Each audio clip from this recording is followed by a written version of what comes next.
pense que c'est...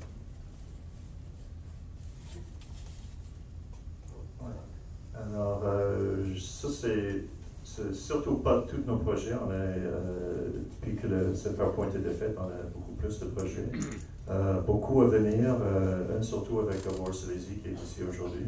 Des photographies de son série de Montréal, 24 photographies qui va aller au CHUM bientôt.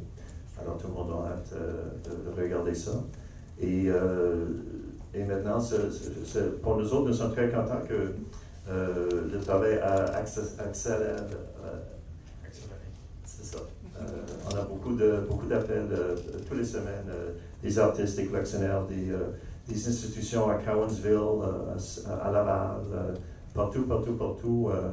On avait fait une collaboration avec les Grands Ballets canadiens de Montréal, qu'on va avoir un vernissage le 6 octobre à Saint-Jérôme aussi.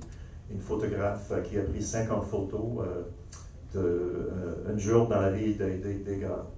Et alors c'est intéressant de toute cette petite idée qu'on avait s'agrandit très vite, puis nous sommes vraiment contents de tout le support qu'on a eu de le public depuis 9 ans. Et là, on va mettre les lumières, puis on va prendre des questions s'il y en a. Oui.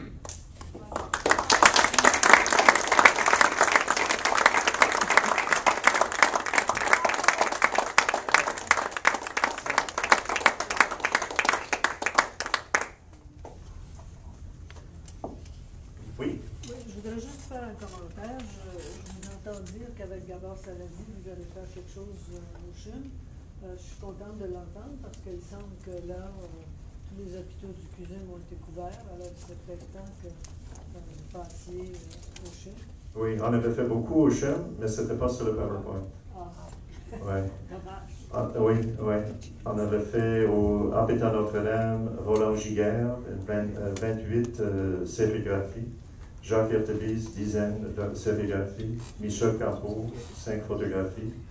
Ça, c'est Notre-Dame. Maintenant, au Hôtel-Dieu, on avait juste mis une vingtaine de sérigraphies de Jean-Paul Lemieux, qui venait de livre La Petite Poule d'eau de Gabriel Roy. Ça, c'était un don. Alors, c'est ça, on n'était pas capable de mettre tout sur le PowerPoint, mais c'est vrai, il n'y a pas de balance sur ce PowerPoint. Dans le CHUM puis dans l'hôpital Maisonneuve-Rosemont, on a beaucoup travaillé avec eux autres. On a mis quoi? Maisonneuve-Rosemont, 500 $. 500 $. Une collection plus contemporaine, parce que chaque hôpital a une certaine relation avec de l'art. Il y en a quelques-uns qui sont plus confortables avec l'art plus conservateur, plus traditionnel. Il y en a d'autres qui sont plus confortables avec contemporain, qui est le cas du Maisonneuve-Rosemont. Ils ont une excellente collection. Merci.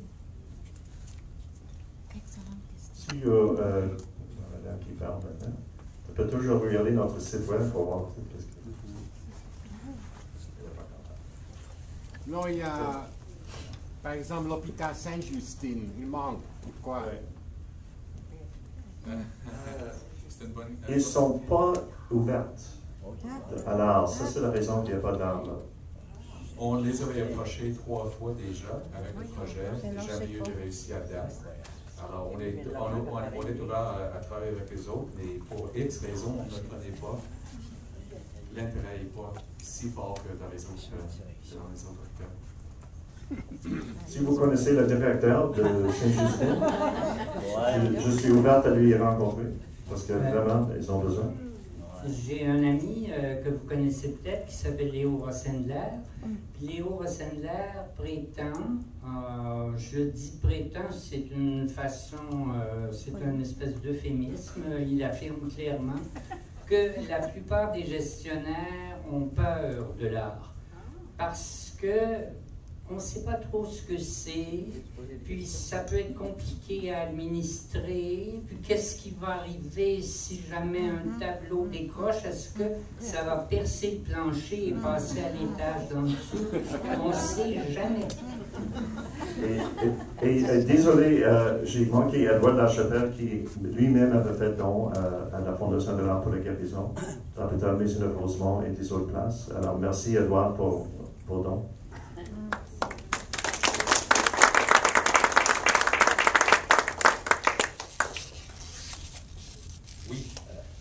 est-ce que tu fais la sélection entre la place que tu mets l'exposition et le art que tu as? Est-ce qu'il y a la plupart des artistes qui disent que je veux aller dans cet hôpital ou Une excellente question. Oui, toujours on va demander à l'artiste, est-ce que vous avez une préférence? Peut-être un membre de la famille est décédé dans un hôpital, puis maintenant il veut faire don. Ça peut marcher comme ça.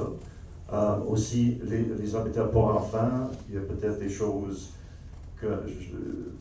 qui ne vont pas dans des hôpitaux pour enfants. On avait pris avec l'expérience qu'il y a certaines limitations avec certaines institutions.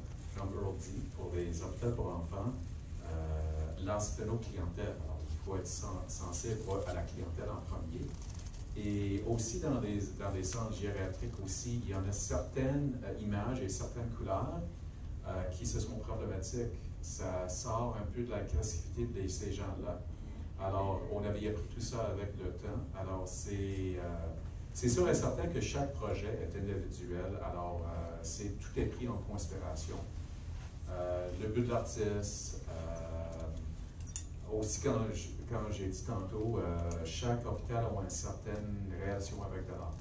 Alors, ça se peut qu'un artiste qui soit très qui au-delà de son art est très contemporain, ne marchera pas dans un certain hôpital ou dans un certain département dans un hôpital. Parce qu'on travaille non seulement avec un hôpital, mais avec des gens, un représentant des gens dans chaque département aussi. Parce que là, on n'est pas là pour forcer rien.